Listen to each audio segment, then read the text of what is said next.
ng CICC at pahayag din po ng NBI at PCO po. Kung babalikan natin yung mga statement ko, yun yung mga ginawa kong statement noong Rage Visayas. At nagtanong lang naman ako sa audience. Kapag sinabi mo kasing incitement, ikaw yung nag-uudyok, ikaw yung nagsasuggest, nag-i-incite ka ng rebellion. So kapag ikaw ba ay nagtatanong, ini-incite mo ba yun? Sinabi ko nga doon, sabi ko sa kanila, gusto nyo ba ng revolusyon? Pwede kayong sumagot ng oo o hindi. Sila ang sumagot eh. May karapatan ba akong magtanong? Meron akong karapatan magtanong. May karapatan ba silang sumagot? Meron din silang karapatan na sumagot. Meron bang nag-uudyok? Walang nag-uudyok. Merong plausible deniability yung ginawa ko. Isa po akong abogado. Alam ko kung ano yung ginagawa ko. Alam ko yung illegal at hindi illegal. Alam kong umiwas sa mga illegal na speech.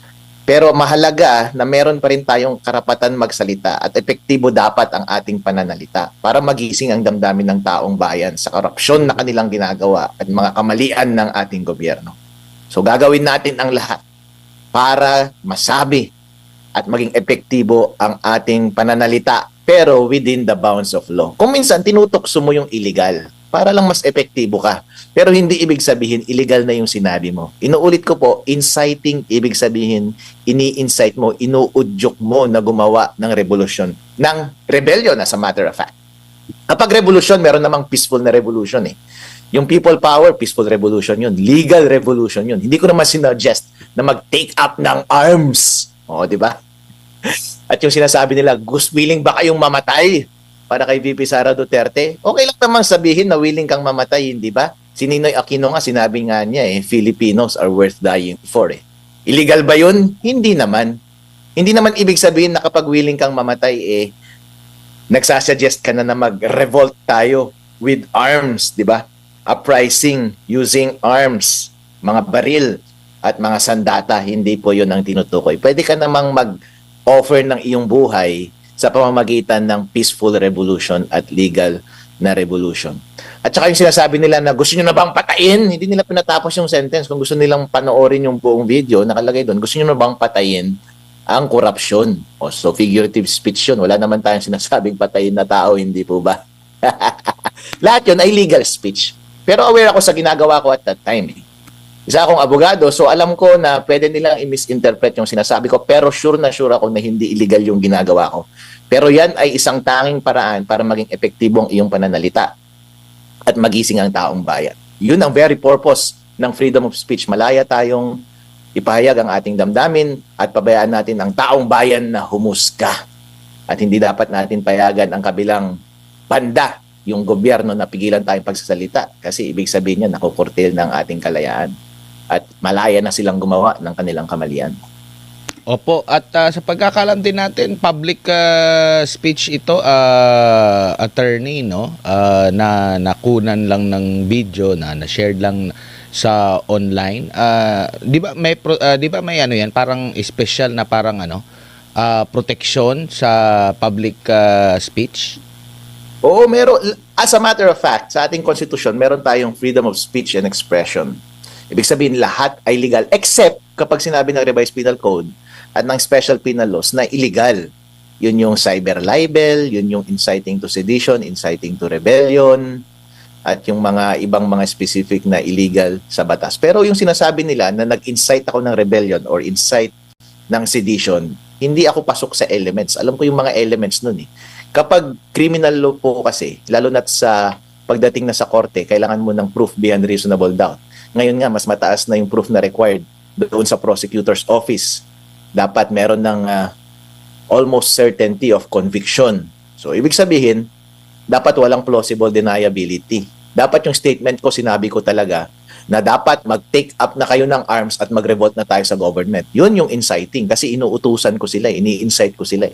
Pero kapag tinatanong ko lang sila at malaya silang sumagot sa tanong ng kahit na anong sagot na gusto nilang sabihin, pwede naman nilang sabihin na hindi kami payag, ibig sabihin may plausible deniability yung sinasabi ko. Hindi pasok yun sa certainty of conviction at hindi yun pasok sa proof beyond reasonable doubt. Kasi may plausible deniability. Pwede silang sumagot ng ibang bagay at hindi ko rin naman sila inuudyok. Tinatanong ko lang naman. Malaya namang magtanong eh. Opo. Attorney, itong ganitong hakbang po mismo ng gobyerno, ano yung maisasalarawan mo ito sa ano? Parang martial law ito eh. Kapag mga kababayan, kapag kayo po ay hindi nalilinawan kung tama o mali ang ginagawa ng ating gobyerno, bantayan nyo lang sila. Kapag naobserbahan nyo na pinipigilan na nila yung freedom of speech, ibig sabihin mali na sila. Dahil ang freedom of speech lamang ang nagre-regulate ng mga maling gawain ng gobyerno at ang bala na yan ay nasa kamay ng taong bayan. Once tinanggal mo yung freedom of speech mula sa taong bayan, ibig sabihin hindi na natin mababantayan ang gobyerno at patuloy na nila tayong patatahimikin sa pamamagitan ng pagkaso na katulad na ito. Ang susunod niyan, papatayin na tayo. Ang susunod niyan, malaya na silang gawin ang lahat para hindi na tayo mabuhay ng maayos dito sa ating bansa. Baka tuluyan ng magkaroon ng kanilang ikinatatakot. Takot na kasi si BBM eh. Kasi last time nung nagkaroon ng Senate standoff kay Bato at NBI, biglang lumabas si BBM. Ninervyos yun kasi maraming nanawagan. Doon maraming explicit na nanawagan ng revolusyon doon. Armed struggle nga ata yung pinanawagan nila pero hindi kinasuhan tong mga taong ito eh. So kinakabahan na siya na baka totoo nga na magkaroon na ng revolusyon, yung hindi tamang revolusyon. Kaya ngayon pinupuntirya na nila yung mga pananalita. That tends to incite rebellion. Pero yung pinaparusahan ng batas, hindi yung tending to incite. Ang pinaparusahan ng batas ay inciting to sedition, hindi yung tending to incite sedition. So, Opo. yun. Attorney, buti pa yung ang sabi ng mga observer dito, mga netizen, yung sa inyo napakabilis, nag-press con pa, pero doon sa CPP and PNDF makakaliwa na sa mahabang panahon marami ng mga hate speech sa gobyerno, wala tayong nakikita sa mga panahong ganito, attorney. So ibig sabihin lang yan, pinupuntirya nila yung mga effective na critic nila ngayon.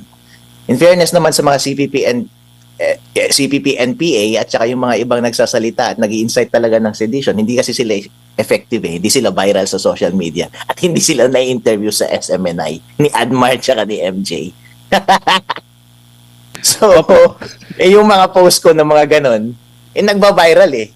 Yung nasa edit nyo kanina, 14K lang yung likes eh. Pero yung main speech ko, nag-viral yun eh. I think tens of thousands or more than hundreds of thousands yung engagements nun.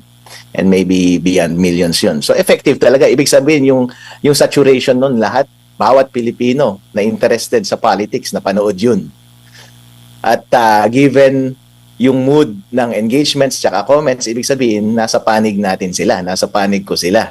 So natatakot talaga sila. Ibig sabihin, effective yung speech ko. Yun ang pinakatakutan ng gobyerno. Effective speech. At ipepe nila yon as illegal speech para mapigilan akong magsalita. Pero huwag kayong mag-alala, meron ulit Rage Mindanao bukas at gagawa ulit ako ng panibagong kaso na pwedeng ikaso sa akin ni Matibag.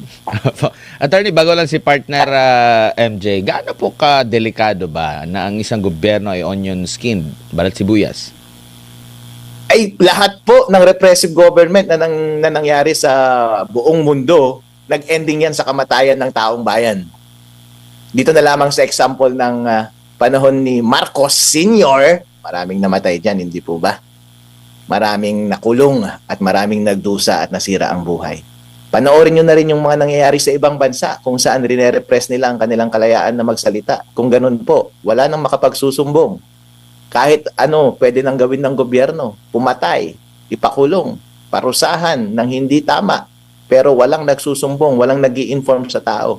Ibig sabihin, gumagawa na ng kasamaan ng gobyerno with impunity, hindi na sila mapanagot. Kaya ang tanging paraan lamang na mapanagot ang ating gobyerno is through the freedom of speech. It should be inviolable. Opo. Attorney, good evening. Si MJ po ito. Sir, meron pong kaso aside po sa inyo.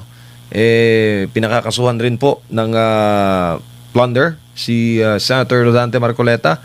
Parang dama yata sa kaso si Congressman Mike Tevez. Ito yung mga notable personalities na parehas po ninyo naghahayag po ng dissenting voice kaugnay po sa mga nangyayari ngayon sa pamahalaan. Ano kayang mensaheng ipinapadala nito, attorney, sa masang Pilipino? Oo nga, sabay-sabay na eh.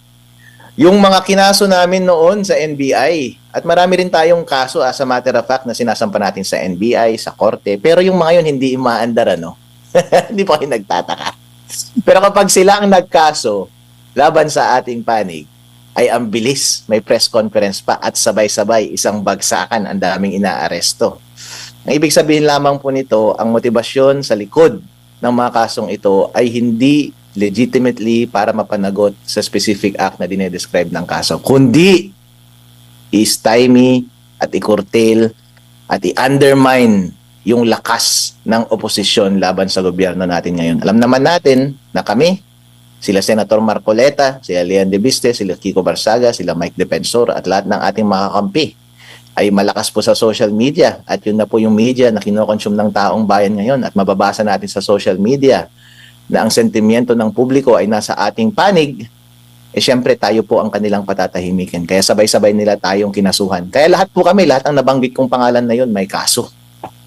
May kaso po kaming lahat. Pero lahat ng kalaban namin na aming kinasuhan, yung kaso ko noon, yung pinakaunang kaso, pinakaunang issue pa, na kung saan ako nakilala sa COMELEC, may kinaso rin kami sa NBI noon, hanggang ngayon hindi pa rin gumagalaw. May kinaso rin kami sa Supreme Court, hanggang ngayon hindi pa rin gumagalaw. Pero lahat ng kaso nila sa amin, ang bilis gumalaw.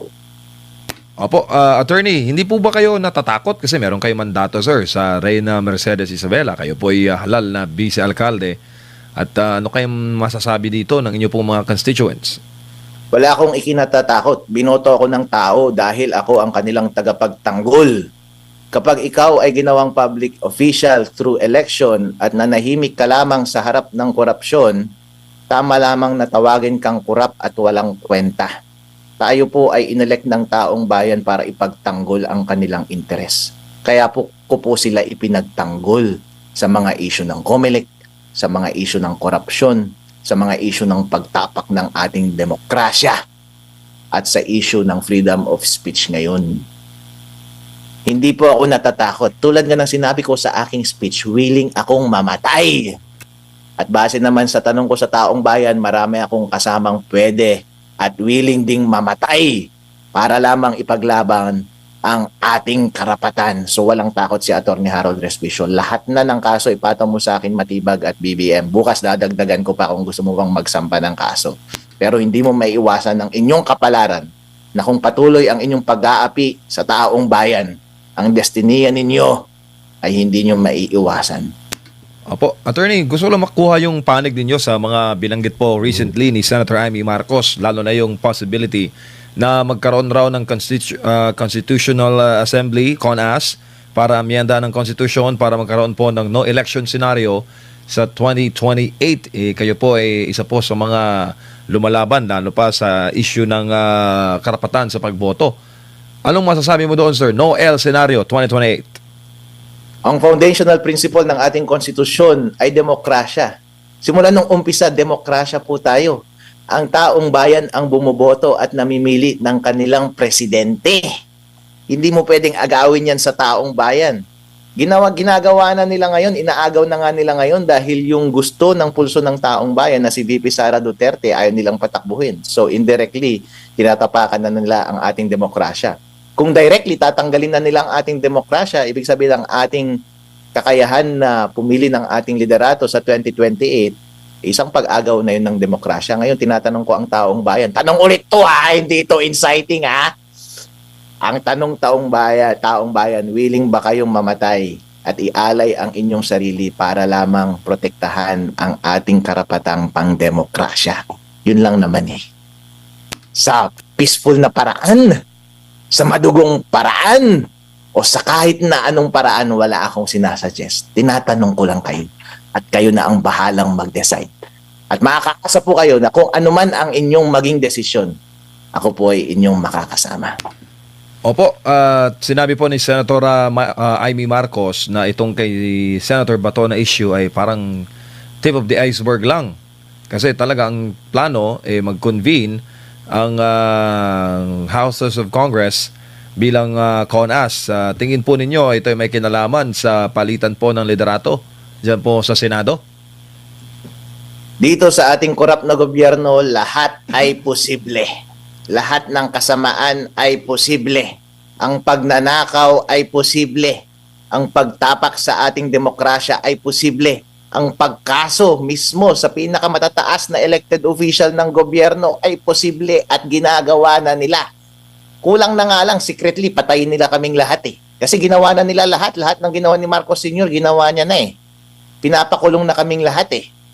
Ang dami na nilang kinakasuhan. Pero sa totoo lang po, marami nagre-report sa akin secretly, yung mga nagrarally ngayon na laban sa ating administrasyon, marami ng mga kaso yan.